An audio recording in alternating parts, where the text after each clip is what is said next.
Selamat hari Minggu, saudara-saudara yang dikasihi Tuhan. Kita berjumpa kembali di hari Minggu Trinitas ini, 11 Juli 2021. Kita berdoa terlebih dahulu sebelum kita melakukan pembacaan firman Tuhan. Mari kita bersatu dalam doa. Kami bersyukur dan berterima kasih ya Tuhan. Di hari ini kami berjumpa dengan firman-Mu Tuhan yang menguatkan hidup kami. Terlebih lagi Tuhan, saat kami melakukan ibadah baik lewat live streaming maupun juga dilakukan lewat tatap muka dengan perjumpaan terbatas. Di hari ini Tuhan, kami mau datang berserah penuh kepadamu Tuhan, dan kami mau belajar firman-Mu dalam renungan hari Minggu dari Yakobus 1 ayat 1 sampai 8. Terima kasih ya Tuhan, kami sambut berkat-Mu hanya di dalam nama anak-Mu Tuhan Yesus Kristus, Juru Selamat hidup kami. Kami telah berdoa dan bersyukur Tuhan. Amin. Saudara-saudara yang dikasihi Tuhan, renungan kita di hari Minggu Trinitas ini diambil dari Yakobus 1 ayat 1 sampai 8. Saya membaca di ayat yang ke-6, dan renungan minggu ini bertajuk Jangan Bimbang. Dari Yakobus 1 ayat 1 sampai 8, saya memenggal di ayat yang ke-6. Terjemahan Baru Lembaga Alkitab Indonesia berbunyi demikian. Hendaklah ia memintanya dalam iman, dan sama sekali jangan bimbang. Sebab orang yang bimbang sama dengan gelombang laut yang diombang-ambingkan kian kemari oleh angin. Saudara-saudara, apa yang harus kita lakukan saat penderitaan menimpa hidup kita? Tidak ada lagi kekuatan untuk bertahan. Mau meminta pertolongan kepada siapapun minta tolong. Mereka adalah komunitas yang tidak diperhitungkan. Saudara-saudara, renungan pada hari Minggu Trinitas ini memberi dua hal pembelajaran. Yang pertama, menjalani penderitaan dengan bahagia. Mindset berpikir kita harus dirubah. Jika penderitaan sering dimaknai sebagai air mata dan kepedihan, maka Rasul Yakobus mengajak agar jemaat mula-mula memaknai penderitaan sebagai kebahagiaan.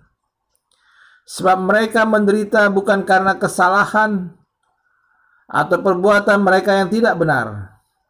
Mereka menderita karena iman dan kebenaran. Mereka menderita karena Injil. Sebab seberat apapun beban dan derita yang dialami, jalanilah dengan bahagia. Penderitaan itu mematangkan iman kita. Sebagaimana yang diujarkan Yakobus 1 ayat 8, terjemahan Baru Lembaga Alkitab berbunyi demikian. Dan biarkanlah ketekunan itu memperoleh buah yang matang. Sejarah gereja membuktikan bahwa menjadi pengikut Kristus bukanlah hal yang gampang. Mereka mengalami pengejaran, penganiayaan. Bahkan banyak di antara mereka yang dieksekusi mati tanpa ada pembelaan diri. Dan tidak sedikit pun orang percaya mati martir. Seperti dimasukkan ke gua singa, gladiator, dan dibakar hidup-hidup.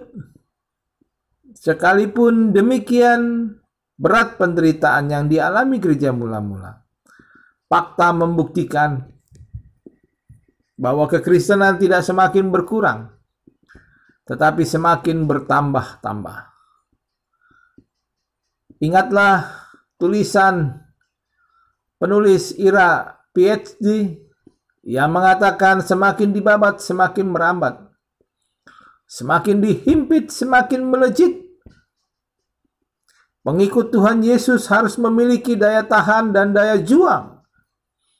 Daya tahan menghadapi penderitaan tentu membentuk spiritualitas yang tinggi dan tahan uji.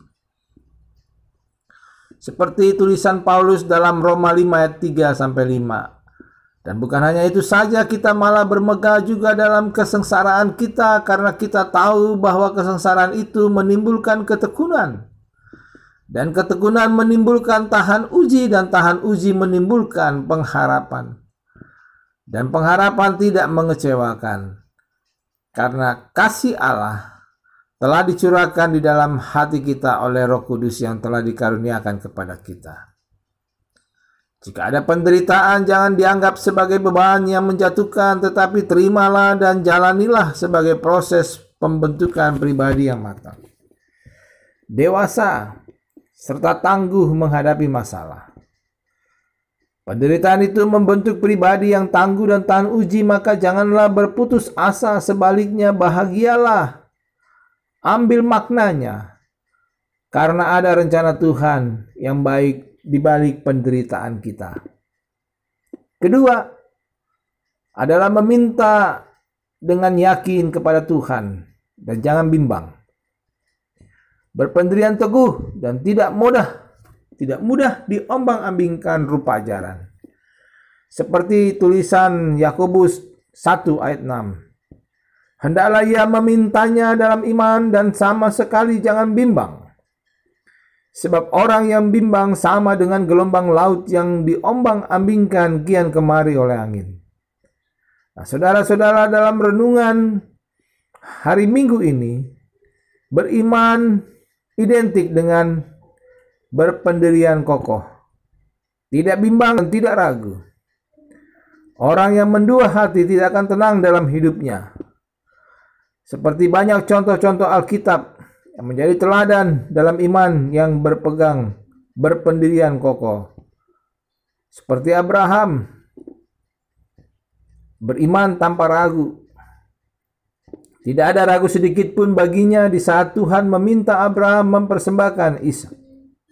Maka Tuhan pun menjadikan Abraham sebagai bapak segala orang percaya.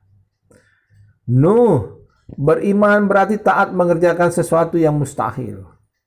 Allah memerintahkan Nuh membuat perahu yang mungkin impossible mission. Dapat dibayangkan secara rasional Nuh menerima itu sungguh-sungguh irasional. Namun oleh iman yang dimiliki, dia melakukannya dengan taat, dan Nuh beroleh kasih karunia dari Tuhan. Saudara-saudaraku, kita juga bisa lihat dari Petrus, berawal dari pasang surut, tetapi berakhir dengan kuat dan kokoh Petrus. Dia adalah murid yang baik, murid kebanggaan Tuhan Yesus. Dalam berbagai hal, Petrus dapat diandalkan. Ketika Yesus bertanya, siapakah anak manusia? Jawabannya membanggakan Yesus adalah, sampai Yesus menyerahkan mandat surgawi. Dalam Matius 16 ayat 16, 18-19. Maka jawab Simon, engkau adalah Mesias, anak Allah yang hidup. Dan aku pun berkata kepadamu, engkau adalah Petrus. Dan di atas batu karang ini aku akan mendirikan jemaatku, dan alam maut tidak akan menguasainya. Kepadamu akan kuberikan kunci kerajaan surga. Apa yang kau ikat di dunia ini akan terikat di surga, dan apa yang kau lepaskan di dunia ini akan terlepas di surga. Saudara-saudaraku, renungan minggu hari ini memberi semangat spirit, motivasi berharga buat kita. Jangan mau disusahkan oleh kesusahan. Anggaplah kesusahan itu sebagai kebahagiaan yang membentuk kita. 1. Lebih cermat. 2. Lebih sabar. 3. Lebih tekun menuju tahan uji. Dalam semua kesusahan yang menimpa hidup kita, tetaplah berhikmat dan beriman. Sebab dari situlah Tuhan akan memulihkan dan mengembalikan kita kembali. Selamat hari Minggu, selamat berkarya, salam sehat, bahagia, buat kita dan keluarga kita masing-masing. Amin. Tuhan memberkati kita. Mari kita bersatu dalam doa. Kami bersyukur dan berterima kasih Tuhan. Biarlah hari ini kami belajar dari surat Yakobus yang memberi kami semakin kuat, tekun, tahan uji, menjalani hidup hari ini Tuhan. Terlebih lagi Tuhan, di berbagai daerah sudah berlaku PPKM, pembatasan kegiatan masyarakat, oleh karena merebaknya dan tingginya mereka yang terpapar COVID. Biarlah Tuhan menguatkan hidup kami. Dan dalam nama Yesus Kristus, kami semakin tangguh dan kuat menghadapi hidup ini. Terima kasih Tuhan. Dalam nama Yesus kami bersyukur. Amin. Haleluya, haleluya, haleluya, haleluya, haleluya, haleluya, haleluya, haleluya, haleluya, haleluya.